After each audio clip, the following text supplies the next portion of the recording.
ამ ამინდმა ხო ტოინი წაიღო. ვერ გავიგე გაზაფხული ჩვენს ცხოვრებაში იარსებებს კიდევ თუ ზამთრიდან პირდაპირ 5 ზაფხულზე გადავდივართ. სხვათა შორის ვერ ვიტან ზაფხულს და ამას რომ ვამბობ, ყველა გრენდაიზერებით მეცემა. არა, მე ვგიჟდები ზაფხულზე, მზირა მონეტებს სიცოცხლე მიხარია.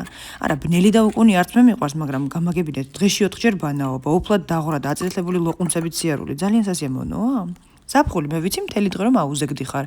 საღამოს გამოეწყობი და სიგრილეში მეგობრებთან ერთად გაერთობი. ან შემოივლი ევროპის სანაპიროებს და იშოპინგებ სიკვდილამდე. აი ესეთი ზაფხული მიყვარს მე. და არა წრიდან წრამდე ვირივით რომ მუშაობ, კიდევ ცხელა და ერთკეციან ორკვირიან შვებულებას რომ ელოდები. მადლობა ისევ სიგრილეში მირჩევნია პახაობა. თქვენ როგორი ამინდები გიყვართ? ხო რაც შეეხება კერძს, რეჰანი და ტარხუნა არ დააკლოთ. აი ყველა ლუკმა სჭირდება თონის პური. აქვნა ახლა ვიდეოსთვის მჭირდება. ხომ და გადმოგცეთ როგორი გემრიელია და ამიტომ ვაყოლებ თორის პურს და გადაღებას მორჩები აღარ შევდამ. ხომ გადაღებაზე მორჩები ნახევარი კვები შეჭმდება.